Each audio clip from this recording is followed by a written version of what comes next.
Okay, so you've heard some about Aristotle, so I'm just going to briefly talk about Aristotle's metaphysics and the reasons he has for rejecting Plato's theory of forms, which he does. He's polite enough to wait until the death of Plato to reject essentially everything Plato thought was true.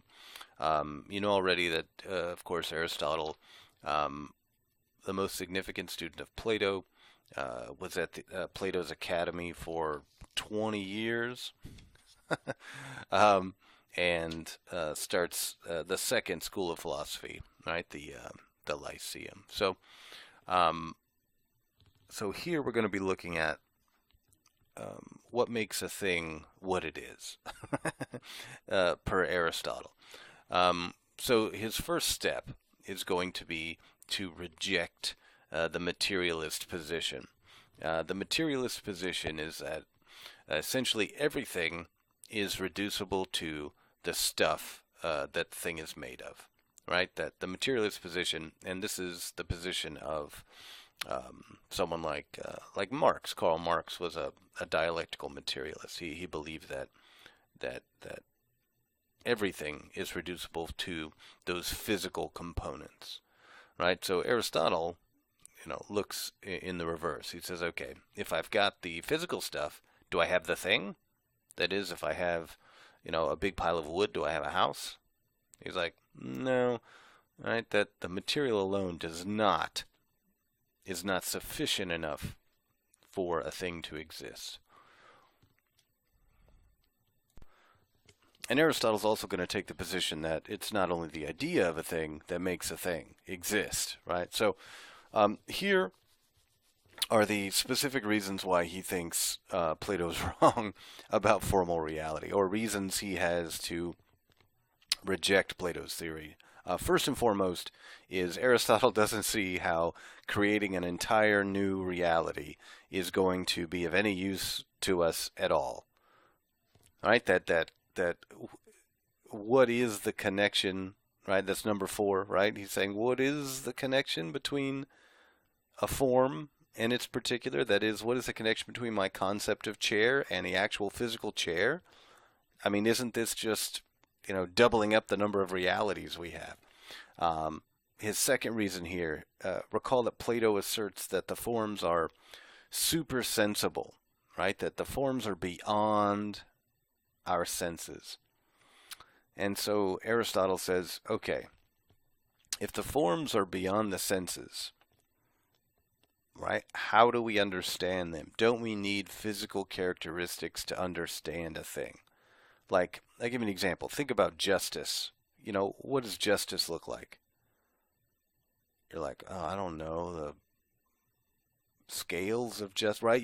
We immediately think of physical attributes, physical things, right? So Aristotle says, how can something that is real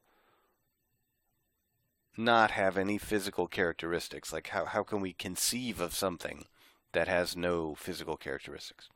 All right, number 3, right? How can something, right, for Plato, an entirely separate reality, how can that reality be permanent and unchanging? Right? Because everything within the boundaries of space and time is impermanent and constantly changing. Right? So how can there be a reality that's outside of space and time?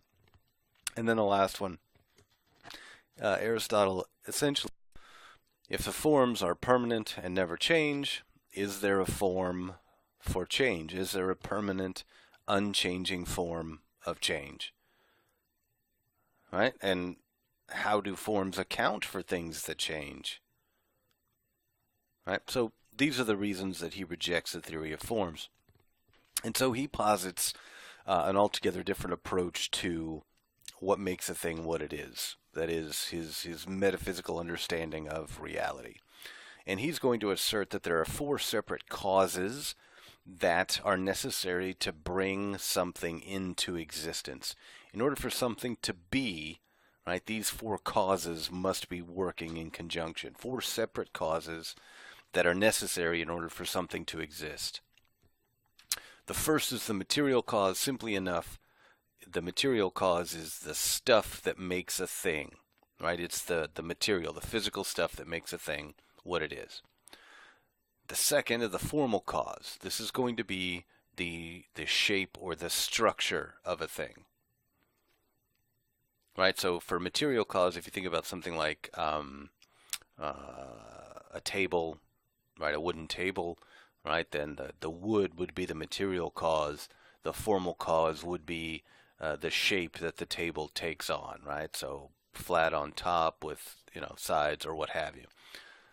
Then there's the efficient cause, and this is the actual, this is the labor and the individual who's responsible for shaping the thing, right? There has to be, in order for something to exist, there has to be some exertion of effort, right, to put the thing together. And then lastly, right, this is the final cause, and this is the most important thing. The final cause, this is the purpose of a thing in the mind of the creator of the thing. Right? So if we go back, if I'm thinking about building a desk, right, and I have a desk in mind, right, that is the final cause, right? I need something to sit at, that a flat top that I can put stuff on, etc., etc. Right? And then I go and I collect my materials, my wood, right?